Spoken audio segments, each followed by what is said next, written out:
Nwunye aka na-achị Anambra steeti Odoziaku na onye Soludo adọgo ndị nne na nna aka na ntị megide ịdị na-edupụ ụmụkịrịkịrị ụmụaka ha ka ha jebụrụ ndị odibobe onye ọzọ.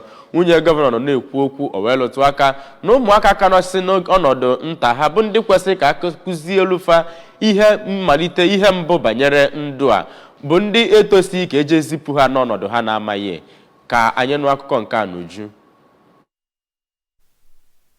Oriakụ Soludo mere ka amata na ya bụ ozi a na-eweta gbasara imegbu ụmụaka site n'aka ndị kpọ ha bụ nke a ga-ememila ma ọ bụ na ndị nne na nna kwụsị ị na-edupụ ụmụ ha ndị pere mpe. O kwuru na nwatakịrị enweghị ike iwu onwe ya arụ bụzi nke a na-eduru kpọje na ụlọ nwaanyị ọzọ ka ọ nọrọ na-aga ozi. Oriakụ Soludo kwuru na ọrụ dịara nne na nna bụ ị na-akụziri ụmụ ha ihe dị iche iche gbasara ndụ anyị nọ n'ime ya ma kwuo na ihe ọbụla nwata mụtara na ka o pere mpe bụ nke ga-abara ya uru.